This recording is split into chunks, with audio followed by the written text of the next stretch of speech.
শ্রী সুনীল গঙ্গোপাধ্যায়ের লেখা একটা কবিতা, না পাঠানো চিঠি। মা, তুমি কেমন আছো? আমার পোষা বিড়াল খুঞ্চু, সে কেমন আছে? সে রাত্রিরে কার কাছে শোয়? দুপুরে যেন আলী সাহেবদের বাগানে না যায়। মা, ঝিঙে মাচায় ফুল এসেছে, তুলিকে আমার ডুরে শাড়িটা পরতে বলো। আঁচলের ফেসাটা যেন সেলাই করে নেয়। তুলিকে কত মেরেছি, আর কোনোদিন মারব না। আমি ভালো আছি, আমার জন্য চিন্তা করো না। মা, তোমাদের চালে নতুন খড় দিয়েছ? এবারে বৃষ্টি হয়েছে খুব। তরফদার বাবুদের পুকুরটা কি ভেসে গেছে? কালোগুলোরা মাছ পেয়েছে কিছু? একবার মেঘের ডাক শুনে কই মাছ উঠে এসেছিল ডাঙায়, আর আমি আমগাছতলায় দুটো কই মাছ ধরেছিলাম। তোমার মনে আছে মা? মনে আছে আলী সাহেবদের বাগানের সেই নারকোল? চুরি করে আনিনি, মাটিতে পড়েছিল, কেউ দেখেনি। নারকোল বড়া সে স্বাদ এখনো মুখে লেগে আছে। আলী সাহেবের ভাই মিজান আমাকে খুব আদর করত। বাবা একদিন দেখতে পেয়ে চেলা কাঠ দিয়ে পিটিয়েছিল আমাকে। আমার কি দোষ? কেউ আদর করলে আমি না বলতে পারি?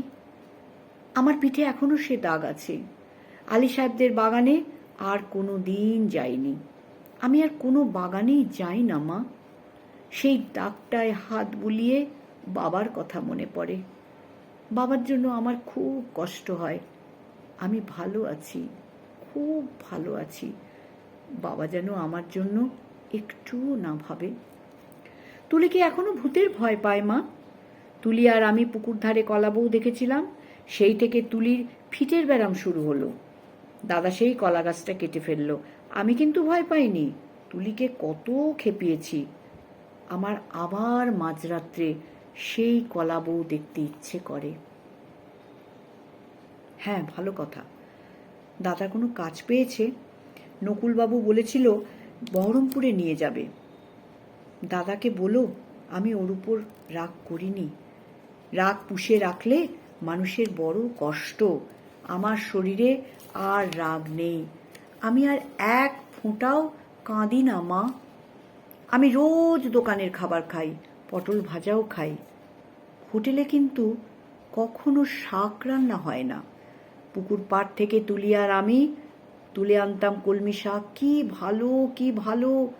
বিনা পয়সায় কোনো দিন আর কলমি শাক আমার ভাগ্যে জুটবে না।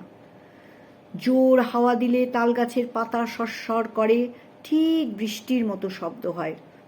এই ভাদ্র মাসে তাল পাকে, ডিপ ডিপ করে তাল পড়ে। বাড়ির তাল গাছ দুটো আছে তো। কালু তালের বড়া বড় ভালোবাসে, একদিন বানিয়ে দিও। তেলের খুব দাম জানি, তবু একদিন দিও। আমাকে বিক্রি করে দিয়ে 6,000 টাকা পেয়েছিলে, তা দিয়ে একটা গরু কেনা হয়েছে তো। সেই গরুটা ভালো দুধ দেয়। আমার মতন মেয়ের চেয়ে গরুও অনেক ভালো। গরুর দুধ বিক্রি করে সংসারে সুসার হয়, গরুর বাছুর হয়, তাতেও কত আনন্দ। বাড়িতে কন্যা সন্তান থাকলে কত জ্বালা। দুবেলা ভাত দাও রে, শাড়ি দাও রে, বিয়ের জোগাড় করো রে, হাবুল মিজান শ্রীধরদের থাবা থেকে মেয়েকে বাঁচাও রে। আমি কি কিছু বুঝি না? সব বুঝি, সব বুঝি। কেন আমায় বিক্রি করে দিলে তাও তো বুঝি। সেই জন্যই তো আমার কোনো রাগ নেই, অভিমান নেই। আমি তো ভালোই আছি, খেয়ে পড়ে আছি। তোমরা ওই টাকায় বাড়িঘর সারিয়ে নিও ঠিকঠাক। কালুগুলোকে স্কুলে পাঠিও, তুলিকে ব্রজেন ডাক্তারের ওষুধ খাইও। তুমি একটা শাড়ি কিনো, বাবার জন্য একটা ধুতি, আর দাদার একটা ঘড়ির শখ, তাকে ও টাকায় কুলোবে? আমি কিছু টাকা জমিয়েছি, সোনার দুল গড়িয়েছি।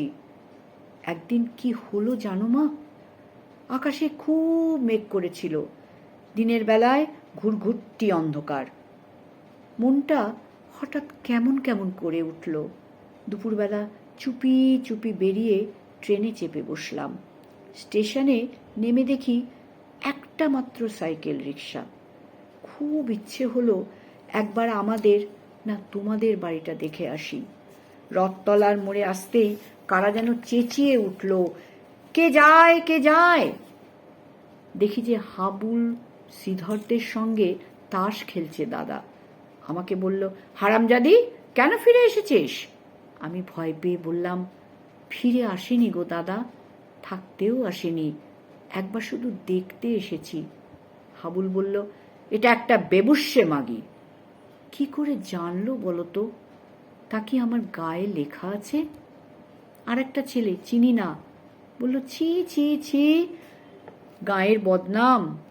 আমি বললাম, দাদা, আমি মায়ের জন্য কটা টাকা এনেছি, আর তুলির জন্য। দাদা টেনে একটা চড় কষালো আমার গালে। আমাকে বিক্রির টাকা হক্কের টাকা, আর আমার রোজগারের টাকা নোংরা টাকা। দাদা সেই পাপের টাকা ছোবে না। ছিনিয়ে নিল শ্রীধর, আমাকেও দূর দূর করে তাড়িয়ে দিল। তবু দাদার উপর রাগ করিনি। দাদা তো ঠিকই বলেছে। আমি তো আর দাদার বোন নই, তোমার মেয়ে নই, তুলির দিদি নই। আমার টাকা নিলে তোমাদের সংসারের অকল্যাণ হবে। না না, আমি চাই তোমরা সবাই ভালো থাকো, গরুটা ভালো থাকুক, তাল গাছ দুটো ভালো থাকুক, পুকুরে মাছ হোক, খেতে ধান হোক, ঝিঙে মাচায় ফুল ফুটুক। আর কোনো দিন ওই গ্রামে অপবিত্র করতে যাব না মা। আমি খাট বিছানায় শুই, নীল রঙের মশারি, দোরগোড়ায় পাপোশ আছে, দেওয়ালে মা দুর্গার ছবি, আলমারি ভর্তি কাঁচের গেলাস, বন বন করে পাখা ঘোরে, সাবান মেখে রোজ চান করি। এখানকার কুকুরগুলো সারা রাত ঘেউ ঘেউ করে। তাহলেই বুঝছো কেমন আরামে আমি আছি। আমি আর তোমার মেয়ে নই, তবু তুমি আমার মা। তোমার আরও ছেলে মেয়ে আছে, আমি আর মা পাবো কোথায়? সেই জন্যই তোমাকে চিঠি লিখছি মা। তোমার কাছে একটা খুব অনুরোধ আছে, তুলিকে একটু যত্ন করো। ও বেচারি বড় দুর্বল। যতই অভাব হোক, তবু তুলিকে তোমার পায়ে পড়ি মা।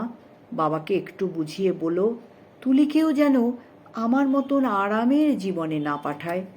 যেমন করে হোক তুলির একটা বিয়ে দিও, ওর একটা নিজস্ব ঘর সংসার, একজন নিজের মানুষ। আর যদি কোনো রকমে ওর বিয়ে দিতে না পারো, ওকে বলো গলায় দড়ি দিয়ে মরতে। মরলে ও বেঁচে যাবে মা, মরলে ও বেঁচে যাবে।